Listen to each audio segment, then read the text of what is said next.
بابرکت محفل میں میری گفتگو کا عنوان ہے بچوں کے حقوق کیا ہیں۔ ہمیشہ ہم نے جمعہ کی تقریروں میں دیگر بیانات میں والدین کے حقوق کو سنتے آ رہے ہیں۔ آج ہم یہ بھی جان لیں کہ بچوں کے حقوق بھی کیا ہیں، کیونکہ ضروری عمل ہے۔ جب تک ہم بچوں کے حق کو نہیں جانیں گے، بچوں کے حقوق کو نہیں جانیں گے، تو ہم بچوں کی پرورش کرنے میں کمی کر دیں گے۔ جیسا کہ ہر ایک کی شکایت ہوتی ہے، ہم لوگوں کے پاس آ کر کہتے ہیں کہ حضرت جی، مولوی صاحب، امام صاحب، ہمارا بچہ ہماری بات نہیں سنتا، آپ کوئی دوا یا کوئی تعویذ دے دے جس کو پہنانے کے بعد یہ ہمارا مطیع و فرما بردار بن جائے۔ ہر ایک ہم میں سے ہر ایک کی شکایت، ہر ایک کی شکایت ہے، ہر کوئی یہی شکایت کرتا ہے۔ تو اس طرح شکایت کرنے والوں میں سے ایک شکایت کرنے والا حضرت عمر رضی اللہ تعالی عنہ کے پاس گیا، جا کر کہنے لگا، یا امیر المؤمنین، مجھے بہت افسوس ہوتا ہے اور غم ہوتا ہے، تکلیف ہوتی ہے۔ تو امیر المؤمنین نے پوچھا کہ کیا ہوا، کس وجہ سے افسوس ہو رہا ہے؟ تو انہوں نے فرمایا کہ میرا بیٹا میرا فرمانبردار نہیں ہے، مجھے تکلیف دیتا ہے۔ جس طرح آج کل شکایتیں علماء کے پاس ہوتی ہے، اسی طرح اس زمانے میں حضرت امیر المؤمنین حضرت عمر رضی اللہ تعالیٰ عنہ سے شکایت کی۔ تو انہوں نے پوچھا کیا ہوا؟ تو انہوں نے کہا کہ میرا بیٹا میری بات نہیں سنتا۔ تو امیر المؤمنین نے حکم دیا، جاؤ، جا کر ان کے بیٹے کو لے آؤ ہمارے پاس۔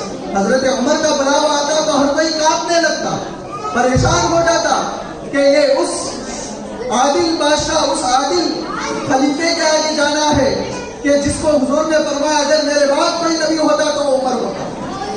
ویسے جلیل و قدر خلیفے کے پاس جانا ہے تو یہ سوچ کر ہر کوئی کانپنے لگتا، کیونکہ حضرت عمر ہمیشہ ہاتھ میں کوڑا رکھتے، جو کوئی بھی غلط کرتا تو فوراً سزا دیتے۔ تو یہ نوجوان بھی گیا، لیکن حضرت عمر نے دیکھا کہ جو بھی میرے پاس آتا تو کانپنے لگتا ہے، اپنی غلطیوں کی وجہ سے لرز جاتا ہے، لیکن یہ نوجوان غلطیاں کرنے کے بعد بھی نہیں کانپ رہا ہے، اس کے چہرے میں کوئی غم کے آثار نہیں، خوف کے آثار نہیں۔ حضرت عمر حیرت میں پڑ گئے، پوچھنے لگے، اے نوجوان، تم غلطی کرنے کے بعد بھی میرے آگے بڑے سکون سے بیٹھ گئے، کیا وجہ ہے؟ تو نوجوان پوچھنے لگا کہ اے امیر المؤمنین، آپ نے مجھے بلایا کہ میں ماں باپ کے حقوق میں کوتاہی کرتا ہوں، لیکن میں آپ سے ایک سوال کرنا چاہتا ہوں۔ آپ نے پوچھا کہ پوچھو کیا سوال ہے؟ تو انہوں نے فرمایا کہ جس طرح والدین کے حقوق ہیں بچوں پر، کیا کوئی حقوق بچوں کے بھی والدین پر ہے؟ کیا بچوں کے حقوق بھی والدین پر لازم ہے؟ کوئی حقوق ہے تو بتائیے۔ تو حضرت عمر نے کہا ہاں ہے، ضرور ہے، 3 حق ہیں بچوں کے والدین پر، یہ 3 حقوق کو جو ادا کر دے گا ان کے بچے کامیابی اور کامرانی کے مقام پر پہنچے۔ تو وہ نوجوان پوچھنے لگے کہ امیر المؤمنین وہ کون سے حق ہیں؟ تو حضرت عمر نے فرمایا پہلا حق والدین میں سے پہلا حق یہ ہے کہ ہر ماں یا ہر باپ کو، یا اس کو اس طرح لیا جائے کہ ہر مرد یا ہر عورت کو اپنے لیے اچھے شوہر کا اختیار کرنا یا اپنے لیے اچھی بیوی کا اختیار کرنا، یہ بچوں کے حقوق میں سے ہے۔ اللہ اکبر، معمولی بات نہیں۔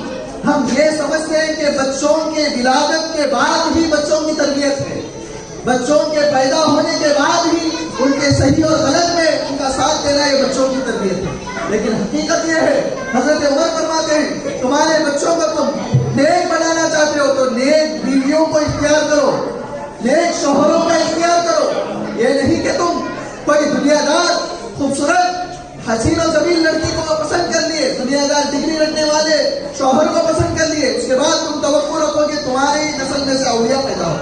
بڑی ہی مشکل کی بات۔ جب بات آئی تو ایک بات بتا دوں، ایک نوجوان کسی نہر کے کنارے سے گزر رہے تھے تو ان کو بہت شدید بھوک لگی، تو انہوں نے دیکھا کہ ایک سیب ٹھیرتا ہوا آ رہا ہے، اٹھائے کھا لیے۔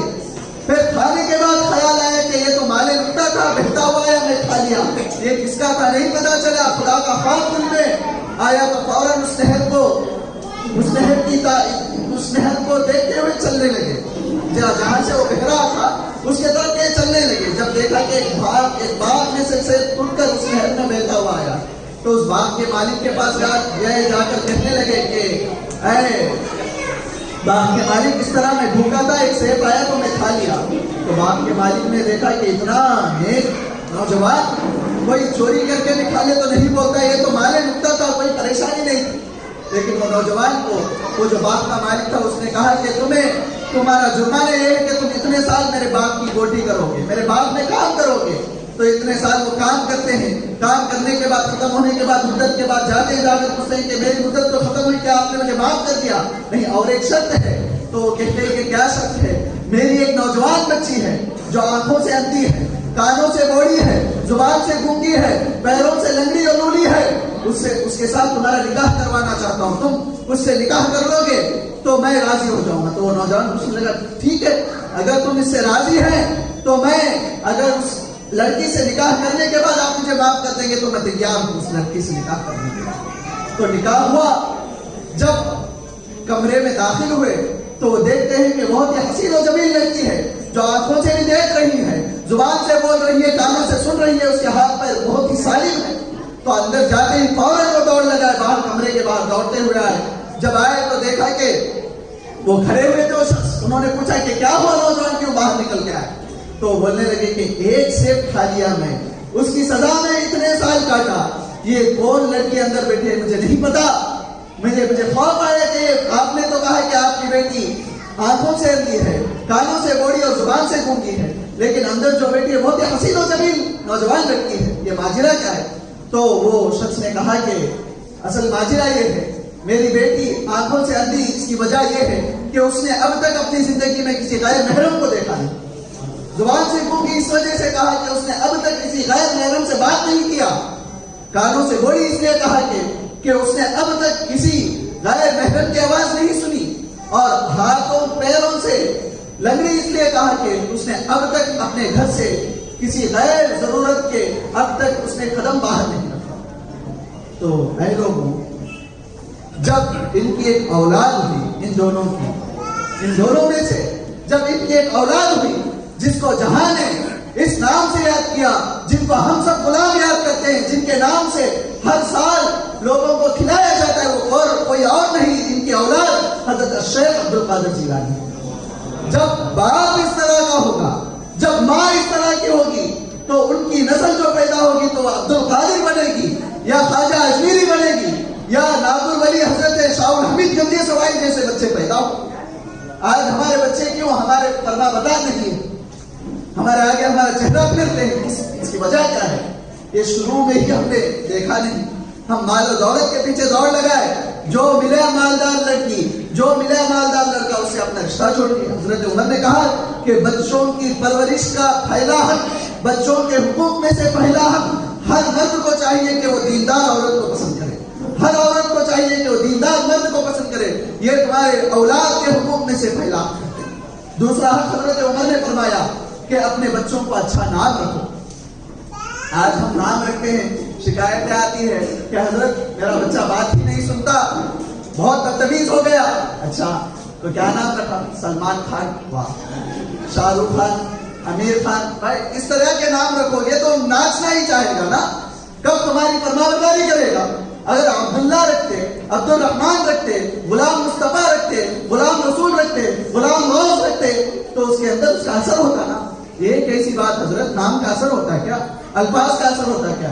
ہاں بھائی الفاظ کا اثر ہوتا نہیں نا. کیسا بولتے آپ؟ اچھا نہیں ہوتا تو آئیے صاحب، آئیے. آپ بڑے جاہل ہیں، آپ بڑے گدھے ہیں، آپ بڑے جانور ہیں. تو چہرہ لال ہو گئے. بھائی کیوں میں چہرہ لال ہوتا آپ کا؟ تو کہتا ہے کہ آپ اتنے بڑے بڑے لقب سے مجھے بلاتے ہیں. آپ پتا چلے کہ الفاظ کا بھی اثر ہوتا ہے. ارے ایک انسان کو بار بار گدھا گدھا کہا جائے تو ضرور وہ گدھے کی طرح عمل کرنا شروع کر دے گا. ائمہ مفسرین صوفیہ فرماتے ہیں کہ اپنے بچوں کو اچھے القاب سے بلاؤ، اپنے بچوں کو اچھے پیار انداز سے بلاؤ. آج ہم ہمارے گھروں میں بڑے ہی بدتمیزی والی زبان استعمال کرتے ہیں. ہم اپنے آپ اپنے لوگوں سے زبان میں ادب کا لحاظ ختم کر کے بغیر ایک بات بتانا چاہتا ہوں کہ آرے جارے اس طرح کے الفاظ استعمال کریں گے تو ہمارا بچہ کیا ولی بنے گا؟ ہرگز نہیں. تو جب تک ہم خواہ خواہ گالی دیتے نا، یہ بھی آ کر بچوں کی تربیت میں کمی کرے جیسا ہے. اگر بچہ غلطی کر دیا تو گالی دینے کا حق نہیں بنتا. گالی مطلب بڑی ہی گندی زبان استعمال کرتے نا بچوں کے لیے. یہ بھی آ کر بچوں کی تربیت میں کمی ہے. الفاظ کا استعمال یہ سوچ کر کرنا چاہیے. آپ اپنے بچے کو گدا کہو گے, بیوقوف کہو گے, کم عقل کہو گے, اس کو کوئی بھی بات ذہن میں نہیں چڑھتی کہو گے, تو اس طرح کہتے رہو گے تو ایک دن وہ ویسا ہی بن جائے گا. الفاظ کا اثر ہوتا ہے. تو حضرت عمر نے فرمایا دوسرا حق یہ ہے کہ اپنے بچوں کا نام اچھے ناموں میں سے رکھا کرو. اور تیسرا حق آپ نے فرمایا کہ اپنے بچوں کو دینی تعلیم سے آراستہ کرو. تعلیمی دنیا میں آکسفورڈ ہارورڈ یونیورسٹی سے جب ایک بات پتا چلی, یہ لوگ کے ریسرچ کے بعد, تحقیق کے بعد, جب ان لوگوں سے پوچھا گیا کہ سب سے بہترین تعلیم کیا ہے, ہمیں پتا کرنے کا ایک طریقہ بتاؤ کہ سب سے بہترین تعلیم کون سی ہے, تو انہوں نے کہا کہ there are 3 C's. جس تعلیم میں, جس ایجوکیشن میں یہ 3 C پائے جائے تو سب سے کامیابی تعلیم ہے, سب سے بہترین تعلیم ہے. اس تعلیم کا حاصل کرنے والا سب سے بہترین شخص ہے. تو 3 C's میں پہلا کہتے ہیں کانفیڈنٹ, یقین رکھنا. دیکھو 1400 سال سے قرآن جو بول رہا ہے آج بھی ہم مانتے ہیں, ہم نہیں بدلتے, اتنا یقین ہے. ہمیں یقین ہے کہ قیامت ہے, ہمیں یقین ہے کہ جواب دینا ہے, ہمیں یقین ہے کہ فرشتے ہر چیز موجود ہے. تو پہلی چیز کیا ہے؟ یقین, کانفیڈنٹ. جس تعلیم میں کانفیڈنٹ نہیں وہ بیکار ہے. انگریزی تعلیم کو دیکھیے, کبھی انسان کو بندر بنا دیا, پھر بندر سے انسان بنا دیا. کانفیڈنٹ نہیں نا, بدلتے ہی جاتے ہیں. کبھی کہتے ہیں کہ یہ جو دنیا ہے گول گھوم رہی ہے, کبھی کوئی کہتا ہے کہ نہیں یہ دنیا گول دائرے میں نہیں ہے, یہ دنیا فلیٹ ہے. ہر کوئی اپنی مرضی سے کہہ رہا ہے. تو مطلب کیا؟ اس علم میں کانفیڈنٹ نہیں ہے, یقین نہیں ہے. کس علم میں یقین ہے؟ وہ علم میں یقین ہے جس کو اللہ نے نازل کیا, اس قرآن میں یقین ہے, اس حدیث مصطفیٰ میں یقین ہے. ارے 1400 سال کیا, قیامت بھی آ جائے تو یہ قرآن کے الفاظ نہیں بدلیں گے. تو جس تعلیم میں یقین ہو وہ تعلیم کو حاصل کرنے والا کامیاب ہے. کانفیڈنٹ. دوسری بات کریٹیوٹی. آکسفورڈ یونیورسٹی سے کہا جاتا ہے کہ کریٹیوٹی, جس تعلیم میں کریٹیوٹی ہے وہ تعلیم کو حاصل کرنے والا کامیاب شخص ہے. دیکھو یہ دنیاوی تعلیم میں کریٹیوٹی کے باتیں جب کیے جاتے ہیں تو ایک کے بعد ایک چیز آتی ہے. پہلے تو ٹیلی گرام سے کام چلتا تھا, بعد میں ٹیلی فون آیا, اس کے بعد صرف کالنگ کا موبائل آیا, پھر زمانہ بدلتا گیا, آج واچ میں بھی کال کرنا شروع ہو گیا. یعنی کریٹیوٹی بدلتے جائے گی, بڑھتے جائے گی, تو اس سے فائدہ ہوگا. جس تعلیم میں کریٹیوٹی رہے گی اس میں کامیابی رہے گی. اور تیسری چیز کیریکٹر, اخلاق. یہ اخلاق بہت اہم چیز ہے. ائمہ فرماتے ہیں کہ اپنے بچوں کی تربیت میں 3 چیز رکھ لو. ایک, انہیں سچ سکھاؤ, سچ بولنا سکھاؤ. جب ان کے دل و دماغ میں سچ ڈال دو گے, ان کو خوف دلاؤ گے کہ جھوٹ بولنے سے بڑے وعید و عذاب ہے, تو تمہارا بچہ کامیاب ہو جائے گا. دوسری چیز, اگر تمہارے بچوں کو تم پابند صلاۃ بناؤ گے, نمازوں کا پابندی بناؤ گے, جب اس کے اندر ایک پابندیاں آ جائے گی تو ہر چیز میں پابند رہے گا, وہ ہر بات میں پابند رہے گا. ایک آسان فلسفہ میں کہتا ہوں, ارے تمہارے بچے کو تم خدا کا فرمانبردار بنا دو, تمہارا بھی فرمانبردار بن جاتا ہے. اس سے بڑھ کر کرنے کی کوئی کام ہی نہیں, اس سے بڑھ کر کوئی فارمولا ہی نہیں. تم اللہ رسول کا فرمانبردار بنا کے دکھاؤ نا. پھر آگے مجھے پوچھنا کہ حضرت جی نہیں, آپ نے کہا مولوی صاحب, آپ نے تو کہا کہ اللہ رسول کا فرمانبردار بنانے کے بعد بچہ میرا فرمانبردار ہوتا ہے. نہیں ہوا, ہرگز نہیں ہو سکتا. آپ نے اپنے بچوں کو دنیا کے فرمانبردار بنا دیے. ڈاکٹر ہو, انجینئر, ایڈوکیٹ, میں منع نہیں کرتا ہوں, اچھے بناؤ. ہمارے قوم کے بڑے ڈاکٹر رہنا چاہیے, ہمارے قوم کے بڑے بڑے انجینئر, بڑے بڑے ایڈوکیٹس رہنا چاہیے. اس کو منع نہیں ہے, لیکن دین بھی تو ضروری ہے نا. ہم نے دین کو اپنے زندگی کے اس پیمانے میں کتنا حصہ دیا ہے سوچنا چاہیے. تیسری چیز اخلاق. جو اخلاق اسلام میں ہے کسی اور میں نہیں ہے. کوئی آکسفورڈ یا ہارورڈ یا کوئی شیکسپیئر کی تھیوری میں نہیں ملتا, کوئی شیکسپیئر کے ڈرامہ میں نہیں ملتا کہ جنت تمہاری ماں کے قدموں کے نیچے. ہمیں یہ بات کس نے بتائی؟ ہم سب کے آقا و مولا محمد رسول اللہ نے سکھائی. ارے اس دین سے تم الگ کرنے کے بعد تم یہ سوچو گے کہ تمہارے بچے تمہارے فرمانبردار ہوں گے, ہرگز نہیں. بچوں کے حقوق کے